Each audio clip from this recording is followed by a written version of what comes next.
Jangan lupa subscribe channel Bang Fadly 007.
Jangan kau.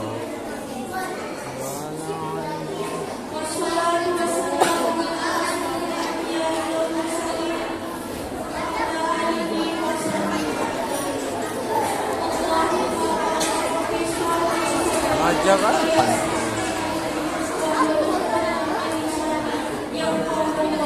Ngajo.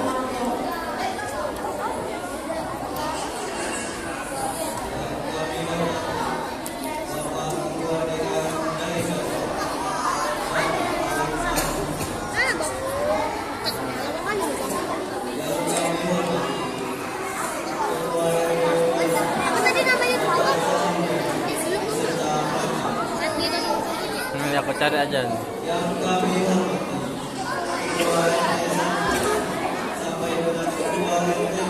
Kan di sana.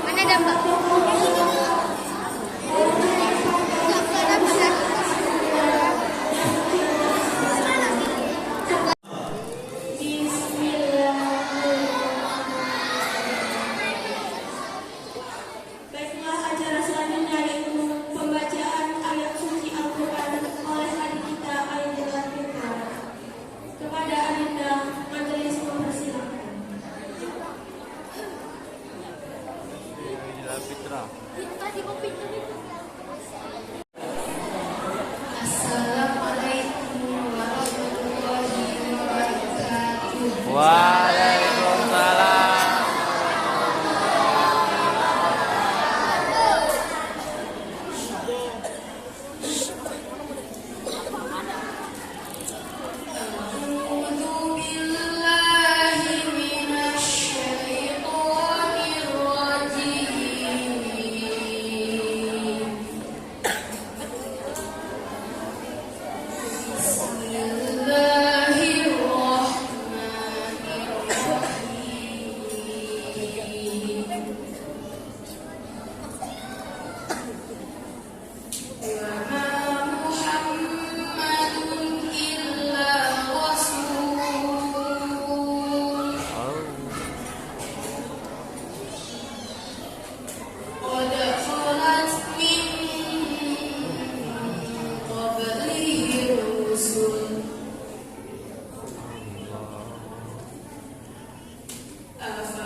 Tidak apa-apa.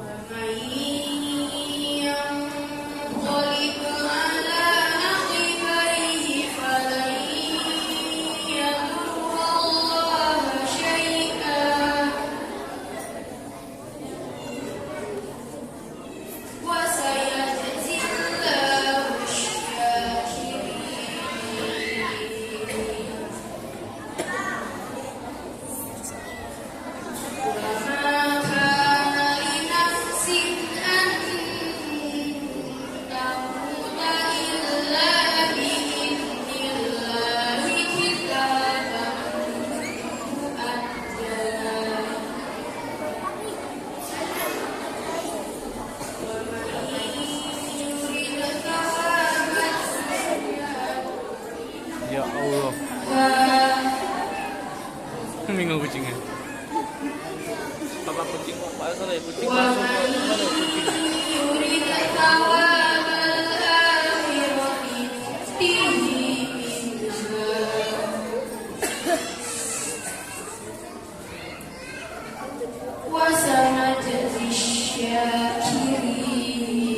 قاتل معه ربيون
Sadaqallahul azim. Ngapain aja deh.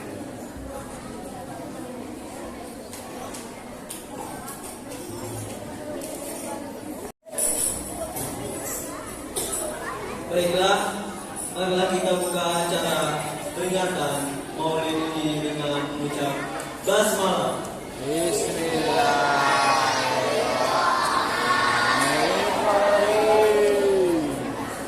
Sadaqallahul azim. Terima kasih kepada Adinda Khairul Anbiya. Mudah-mudahan kita semua yang hadir serta mendengarkan bacaan Quran mendapat cahaya serta petunjuk dari Allah Subhanahu wa taala. Amin.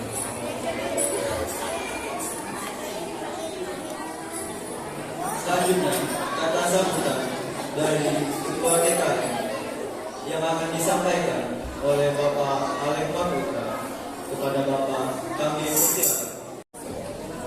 Assalamualaikum warahmatullahi wabarakatuh.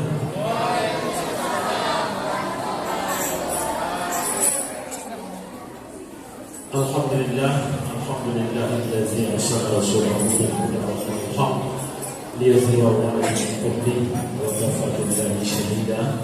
Asyhadu an la ilaha illallah wahdahu la syarika lah wa asyhadu anna Muhammadan abduhu wa rasuluhu sallallahu alaihi wasallam la nabiyya ba'dahu. Puji syukur sama-sama kita panjatkan kehadirat Allah Subhanahu wa taala atas segala limpahan rahmat, nikmat dan karunia-Nya kepada kita bersama, sehingga pada malam yang berbahagia ini kita masih diberikan kesempatan oleh Allah untuk hadir bersama-sama di ruangan masjid yang kita cintai. Salam berikan salam kalau apabila kita mohonkan kepada Allah, semoga surga juga kepada Allah Nabi Muhammad sallallahu alaihi wasallam. Mudah-mudahan dengan senantiasa kita bersolat kepada beliau, insyaallah kita mendapatkan syafaatnya dari masyarakat. Amin. Amin ya rabbal alamin. Bapak Ibu hadirin yang kami muliakan, khusus pada Bapak Ustaz Abu Salim Caniago yang alhamdulillah sedang berada di tempat kita bersama, yang kita tunggu-tunggu tausiahnya pada malam hari ini dalam rangka memperingati Maulid Nabi besar Muhammad sallallahu alaihi wasallam. Allahumma shalli ala Muhammad.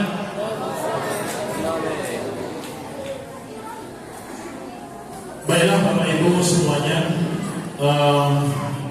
sebelumnya izinkan kami mengucapkan terima kasih banyak pada seluruh panitia, tim PHBI, Ibu Talim, serta Bapak Ibu yang telah berusaha untuk mensukseskan acara ini. Kami dari pengurus masjid sekali lagi mengucapkan terima kasih banyak. Kemudian adapun seperti yang terlihat, tema dari acara kita ini yaitu peringatan Maulid Nabi besar Muhammad SAW. Ya, harapan kami mudah-mudahan dengan peringatan Maulid Nabi SAW kita semakin mencintai beliau, mengetahui sejarah beliau dan bisa mengaplikasikan dalam kehidupan kita sehari-hari. Selanjutnya mewakili pengurus masjid, kami juga mohon maaf mungkin ada yang kurang nyaman kalau kita lihat kondisi masjid kita sekarang lagi dalam pembangunan, yaitu untuk pemasangan keramik dinding masjid kita. Yang kita ketahui beberapa tiap malam, hampir tiap malam gotong royong kepada Bapak kami mengucapkan terima kasih banyak yang telah menyumbangkan tenaga setiap malam untuk bergotong royong. Mudah-mudahan dibalas Allah dengan balasan berlipat ganda. Amin. Dan tak bosan-bosannya kami mengimbau kepada para jamaah yang ingin berinfak, berwakaf untuk percepatan pembangunan masjid kita, silakan hubungi pengurus masjid atau RT masing-masing. Mungkin itu saja yang dapat kami sampaikan.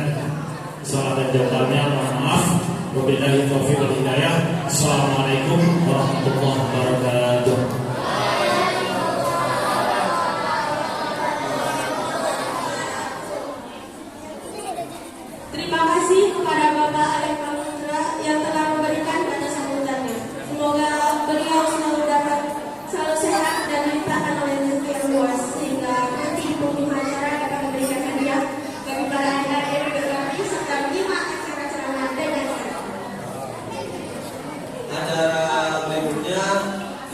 bacaan Mahalulukiyah yang diiringi oleh tim hadroh Ibu Tani Mujaidawa.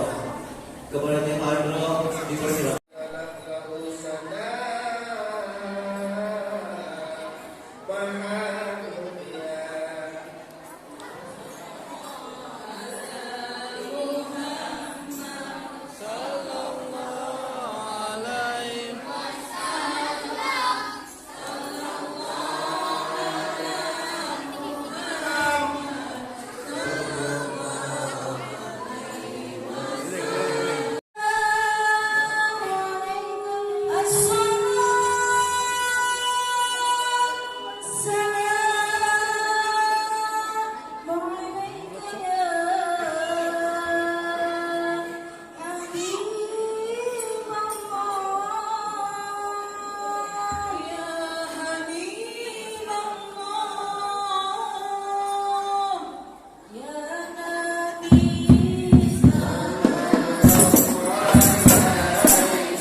وتحقق لنا من الآمال ما بك ظننا وتكفينا كل همة وبلية ولا تجعلنا ممن أهواه هواه وتكفينا من حسن اليقين قلوبا دانية صحنية وتمحو عنا كل ذنب جليلا وتستر لكل منا عيبا وعجزه وحسره وعيا وتسهل لنا من صالح الأعمال معز الدروب ونعم جمعنا هذا من خزائن منحك السنية برحمة ومغفرة وتجد مع من سواك بنا اللهم إنك جعلت لكل سائل مقاما ومزيا ولكل راجل ما أقبله بك رجاء وقد سألناك راجين مواهبك الدنيا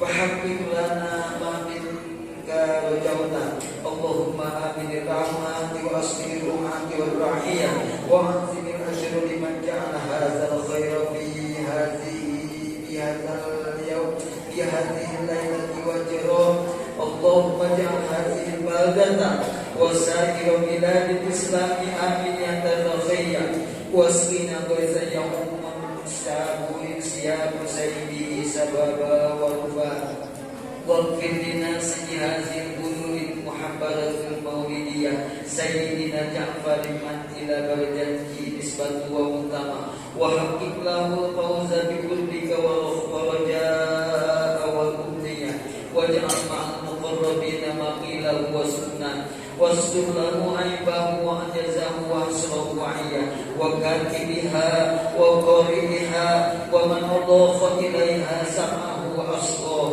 اللهم صل وسلم على أول قابل للتجلي من الحقيقة الكلية وعلى آله وصحبه ومن نصره ووالاه ما شرفت الآذان من وصفه الذري بأقراط جوهرية وتحلت صدور المحافل المنيبة بأقول الأولى وأفضل الصلاة والتسليم على سيدنا ومولانا محمد خاتم الأنبياء والمرسلين وعلى آله وصحبه أجمعين سبحان ربك رب العزة عما يصفون وسلام على المرسلين والحمد لله رب العالمين آمين يا الله يا رب العالمين الفاتحة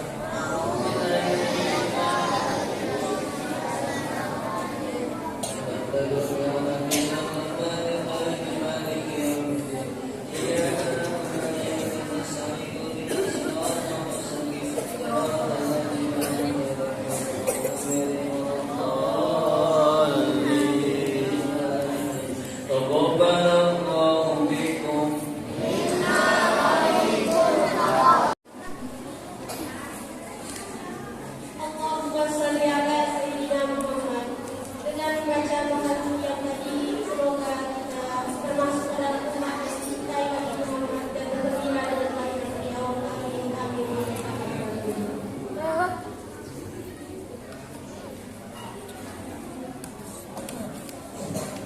Baiklah, marilah sama-sama kita dengarkan tausiah yang akan disampaikan oleh Al-Mukarram Ustaz Abu Syahid Jami'atu kepada Ustaz Majlis Bersih.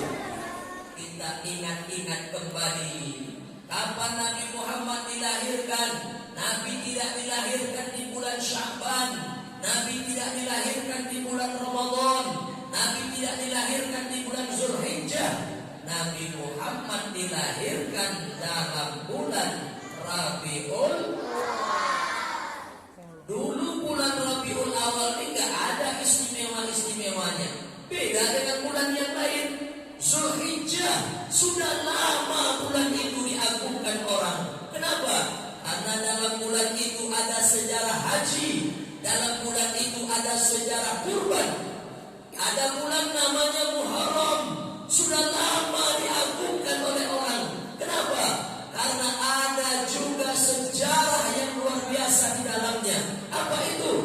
Nabi Musa diselamatkan Allah dari kejaran Fir'aun laknatullah alaih. Musa selamat, Fir'aun tenggelam di Laut Merah. Selamatnya Musa itu terjadi pada hari Asyura, tanggal 10 Muharram. Karena itu tanggal 10 Muharram kita puasa. Betul, Bu? Ibu di Sakinah tanggal 10 Muharram puasa sunat. Betul? Puasa apa namanya? Puasa Asyura. Kalau ada kawan nanya, Bu, kenapa ibu puasa tanggal 10 Muharram? Apa jawabnya? Bu, ya puasa Asyura. Ya kenapa kita puasa tanggal 10 tuh? Ini jawabannya. Nanti kalau ada kawan bertanya, kenapa ibu puasa tanggal 10 Muharram? Inilah bulan, inilah hari, tanggal 10 Muharram diselamatkan Allah Nabi Musa dari kejaran Fir'aun. Selamatnya Nabi Allah Musa kami syukuri. Jadi tanggal 10 Muharram itu kita puasa kenapa? Karena kita mensyukuri selamatnya Nabi Musa dari kejaran Fir'aun. Apa kata ulama? Terlebih yang mengatakan itu Al-Hafiz Ibnu Hajar Al-Asqalani. Apa kata beliau? Mensyukuri nikmat berulang-ulang setiap tahun boleh. Apa contoh? Mensyukuri selamatnya Musa dari kejaran Fir'aun setiap tanggal 10 Muharram setiap tahun. 3000 tahun yang lalu Nabi Musa diselamatkan Allah, tapi sampai Muharram kemarin masih juga lagi nikmat besar itu kita ingat-ingat, kita kenang-kenang, kita syukuri dengan cara apa? Tanggal 10 Muharram kita puasa. Bu, Ibu, tanggal 10 Muharram saja kita bisa puasa karena mensyukuri selamatnya Nabi Musa. Lebih hebat mana?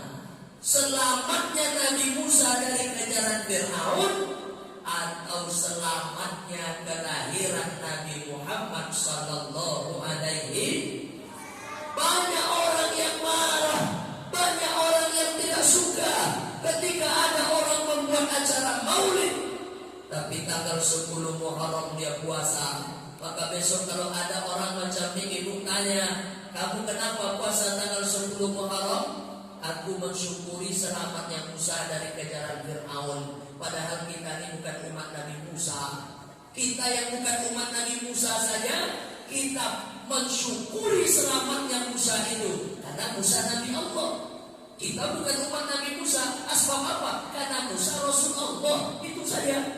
Lebih hebat mana selamatnya Musa kita syukuri daripada selamatnya Nabi Muhammad sallallahu alaihi wasallam lahir di kota Makkah hari Senin menjelang subuh tanggal 12 bulan Rabiul Awal. Tahun itu disebut tahun. Jadi kapan Nabi Muhammad itu lahirnya? Hari Senin. Mana Bapak Ibu yang hari lahirnya hari Senin sama dengan hari lahir Nabi Muhammad sallallahu alaihi wasallam. Persoalan hari tidak ada ulama yang berbeda pendapat. Itu yang ditulis dalam kitab Sahih Muslim. Kenapa engkau puasa setiap hari Senin ya Rasulullah? Apa jawab Nabi? Laka yaum maulidtu. Hari ini aku dilahirkan, kata Nabi. Jadi setiap hari Senin Nabi mengingat-ingat hari lahirnya. Lebih hebat lagi Nabi daripada kita. Kita mengingat hari lahir sekali setahun. Betul? Acara ulang tahun. Nabi mengingat hari lahir sekali sepekan. Setiap hari Senin Nabi berpuasa. Nabi berpuasa itu jawaban Nabi, karena hari Senin ini aku dilahirkan, maka aku syukuri hari kelahiranku itu, kata Nabi Muhammad sallallahu alaihi wasallam. Persoalan hari tidak ada yang berbeda pendapat. Tidak ada yang mengatakan Nabi lahir hari Rabu, tidak ada. Tidak ada yang mengatakan Nabi lahir hari Ahad, tidak ada. Semuanya mengatakan Nabi lahir hari Senin. Persoalan bulan, tidak ada ulama yang berbeda pendapat. Tidak ada ulama yang menulis kitab dalam kitabnya menyebut Nabi Muhammad lahir bulan Ramadan. Tidak ada. Tidak ada ulama yang menyebut Nabi Muhammad lahir bulan Sya'ban. Tidak ada. Tidak ada ulama yang menyebut Nabi Muhammad lahir di penghujung tahun bulan Zulhijjah. Tidak ada. Semuanya sepakat mengatakan Nabi Muhammad lahir bulan Rabiul. Makanya di kampung-kampung kadang orang tak tahu ini namanya Rabiul Awal. Orang menyebutnya bulan Maulid. Apa arti Maulid? Waktu kelahiran. Tapi ada kawan saya menyebut Maulud, Pak Ustaz. Betul juga. Apa beda Maulud dengan Maulid? Maulid waktu kelahiran, Maulud sosok yang dilahirkan.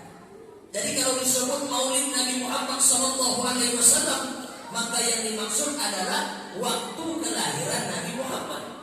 Kalau ditulis orang nanti Maulud Nabi Muhammad SAW, berarti yang dimaksudnya adalah sosok Nabi Muhammad itu sendiri yang dilahirkan. Persoalan hari tak ada yang berbeda pendapat. Persoalan bulan tak ada yang berbeda pendapat. Persoalan tahun tak ada yang berbeda pendapat. Kapan Nabi Muhammad lahir?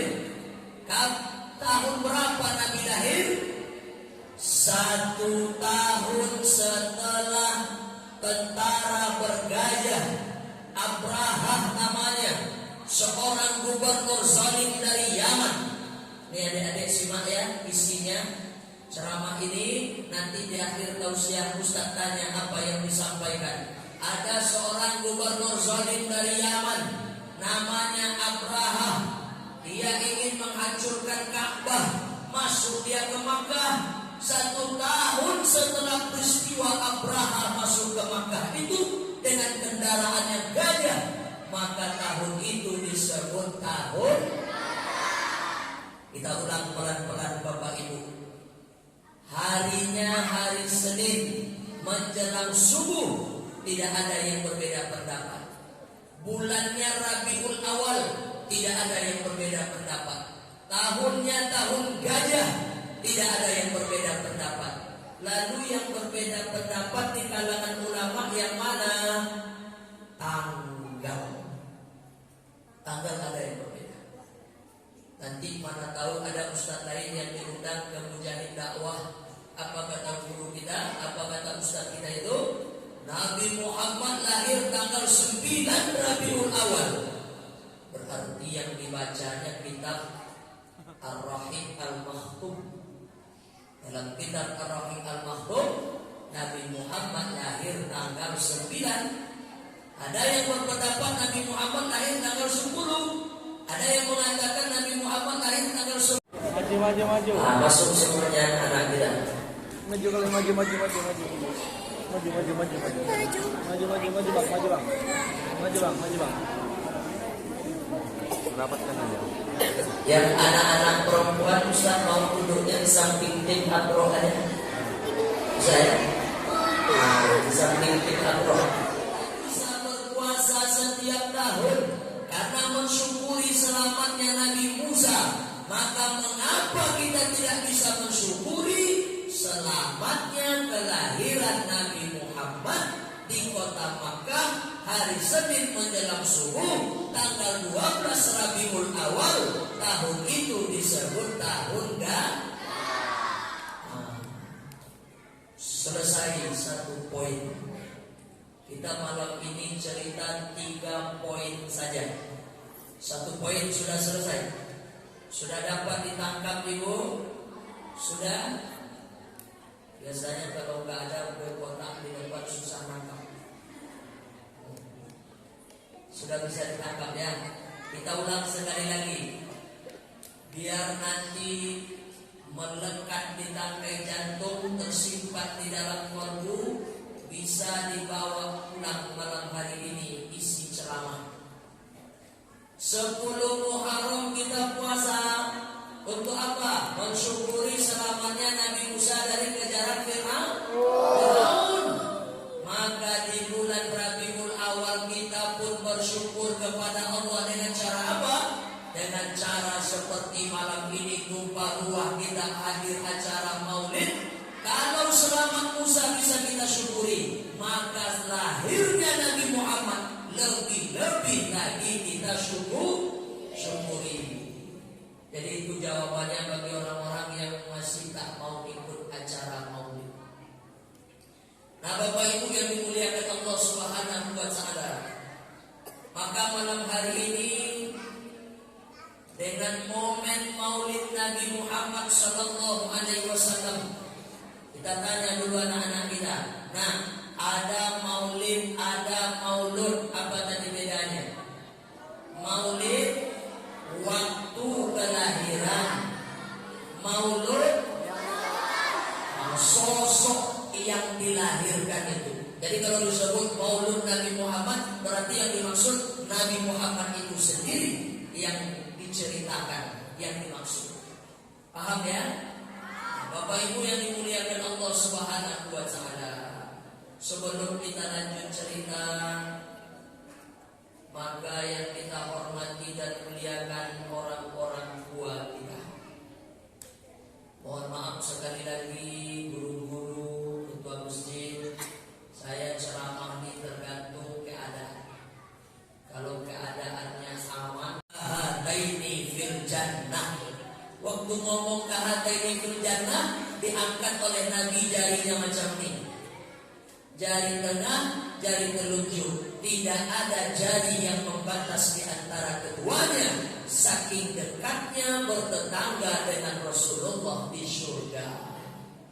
Yang masuk surga lebih dulu setelah Nabi Muhammad masuk surga, ternyata perempuan.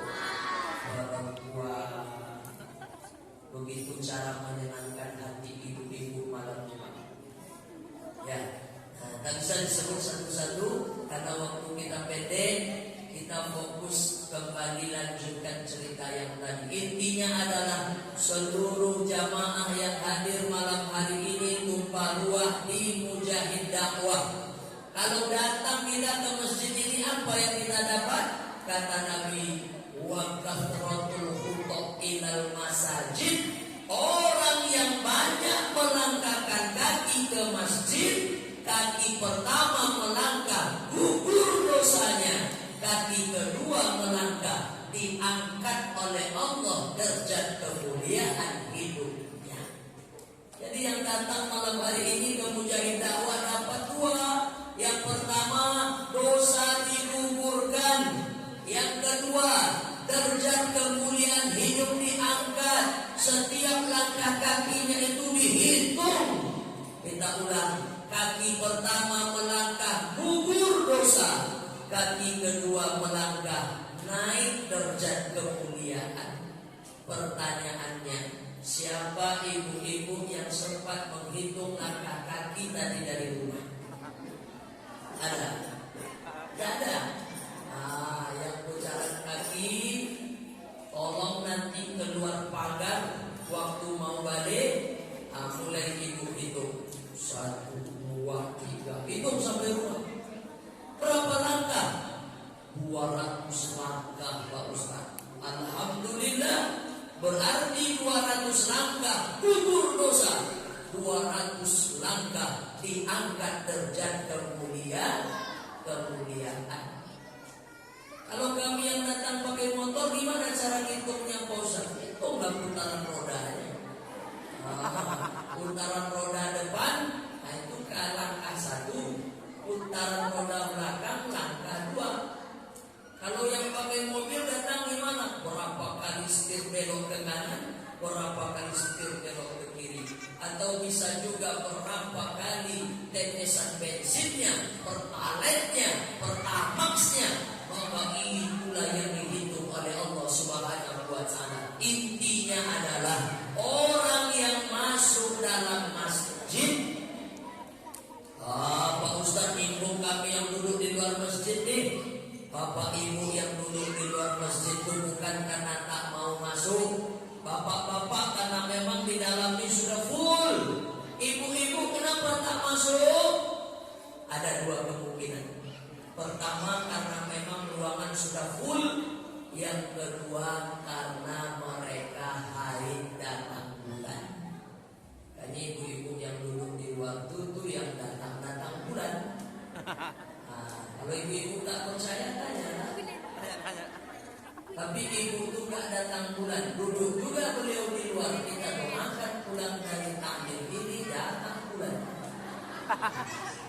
Nah, bukan nggak mau masuk Pak Ustaz, tapi di dalam sudah berlimpah. Masya Allah, tabarakallah. Nah, kita kembali. Malam ini kita malam yang istimewa. Kenapa? Yang tadinya Rabiul Awal bukan bulan yang ada keistimewaan, tapi setelah Nabi Muhammad dipilih oleh Allah lahirnya dalam bulan Rabiul Awal, maka bulan ini menjadi bulan yang spesial, menjadi bulan yang istimewa. Maka salah satu bulan yang layak untuk kita nantikan, kita nantikan Ramadan, ya, kita nantikan Zulhijjah, tak salah. Tapi jangan lupa nantikan juga kedatangan bulan Rabiul Awal. Kenapa bulan ini mulia? Jawabannya satu saja. Rabiul Awal menjadi bulan mulia, menjadi bulan yang istimewa karena bulan ini dipilih oleh Allah sebagai bulan tempat lahir Nabi Muhammad sallallahu alaihi wasallam. Jelas Bapak Ibu? Mungkin selama ini yang kita tahu bulan mulia itu apa? Zulqa'dah, Zulhijjah, Muharram, Rajab. Karena itu ada dalam Quran minha arba'atul hurum, ada 4 bulan yang dimuliakan Allah. Lalu penjelasannya ada dalam hadis Nabi, mana bulan yang mulia 4 dimaksud itu dalam surah At-Taubah ayat 36 itu Zulqa'dah, Zulhijjah, Muharram, Rajab. Ramadan mulia juga. Ya, kenapa? Karena satu-satunya nama bulan yang disebut Allah dalam Quran Ramadan.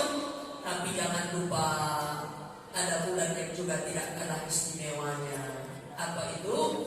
Rabiul Awal. Diulang sekali lagi. Kenapa Rabiul Awal ini menjadi mulia? Kenapa Rabiul Awal ini menjadi bulan yang spesial? Karena bulan inilah Nabi Muhammad dilahir. Kita ulang sekali lagi untuk anak-anak saja. Kapan Nabi kita dilahirkan? Hari Senin menjelang subuh tanggal 12 bulan Rabiul Awal. Tahunnya disebut tahun Gajah. Kalau Nabi lahir hari Senin menjelang subuh, Nabi wafat hari Senin menjelang zuhur. Jadi hari lahir Nabi dan hari meninggal Nabi sama. Bapak itu juga, ibu juga sama.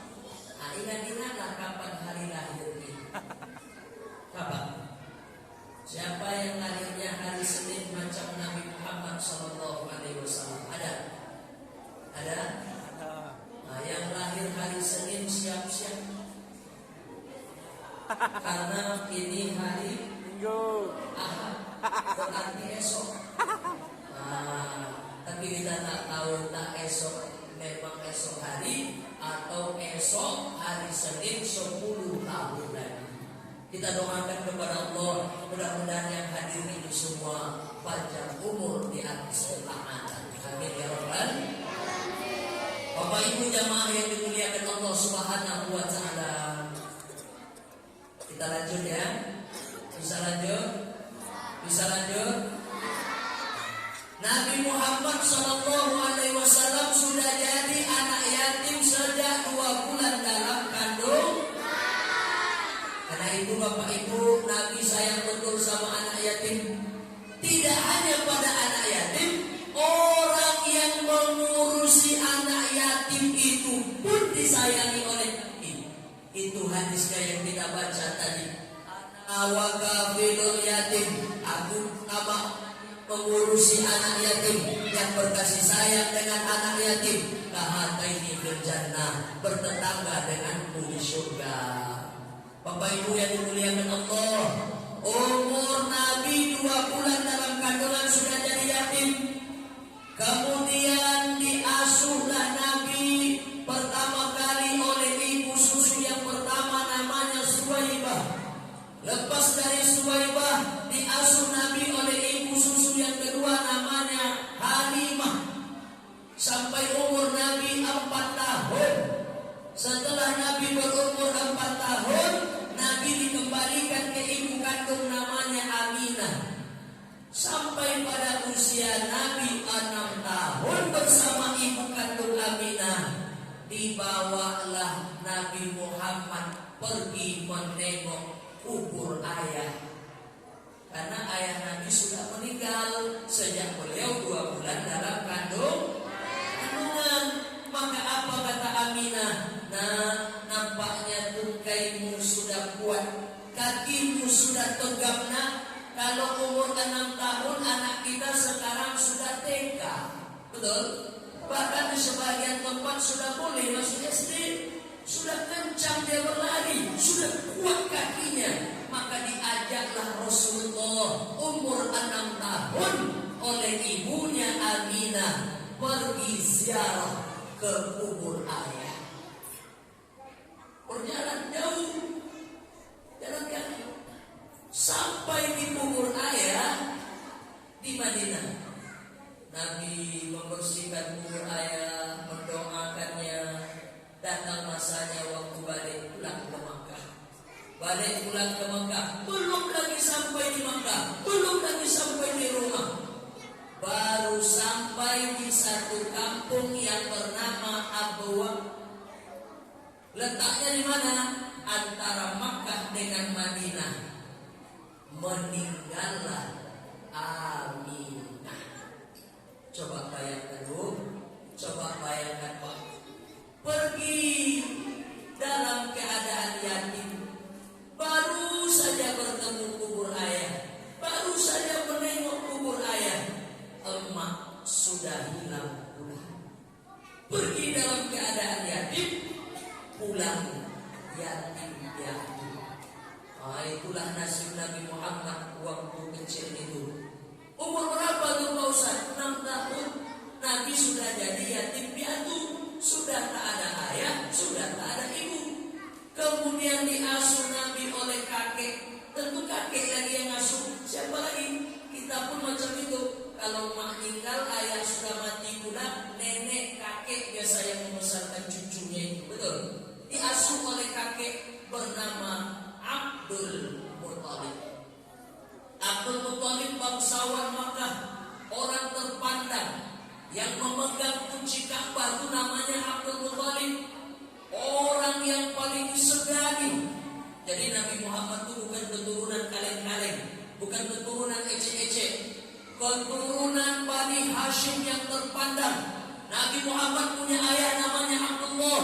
Abdullah punya ayah namanya Abdul Muttalib. Abdul Muttalib punya ayah namanya Hashim. Hashim punya ayah namanya Abdimanaf. Abdimanaf punya ayah namanya Qusay. Qusay itu siapa Pak Ustaz? Oh, ini lebih hebat lagi. Qusay itulah orang yang membangun Darun Nadwah, balai tempat pertemuan. Kalau kita sekarang mungkin menyebutnya gedung DPRD Kota Batam, tempat orang-orang rapat, tempat tokoh-tokoh Arab berdiskusi di Darun Nadwah. Yang membangun Darun Nadwah itu siapa? Qusay, atau kelima oleh Nabi Muhammad sallallahu alaihi wasallam. Itu keturunan Nabi Muhammad. Diasuhlah Nabi oleh kakek yang bernama Abdul Muttalib. Ingat jasa Abdul Muttalib Bapak Ibu. Saya sengaja tak menceritakan sirah ini detail dari awal, apalagi sampai akhir tak mungkin ya, karena waktu kita pendek. Maka kita comot-comot saja mana yang agak-agaknya bisa kita ambil hikmah atau nasihatnya malam ini. Abdul Muttalib jasanya besar. Apa jasanya? Begitu Nabi Muhammad dulu lahir, Abdul Muttalib lah yang menggendong cucu kesayangannya ini. Lalu dibawa masuk ke dalam Ka'bah. Kemudian Nabi Muhammad diakikah. Di cerita akikah sudah ada dari zaman Ibrahim. Cuma cara akikahnya beda.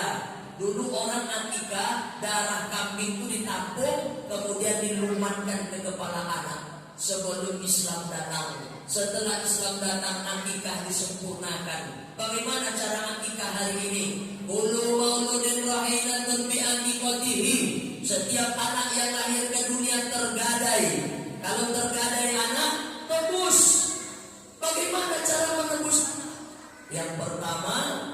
tudbahu anhu yauma sab'ihi, sembelihkan kambing di hari ke-7.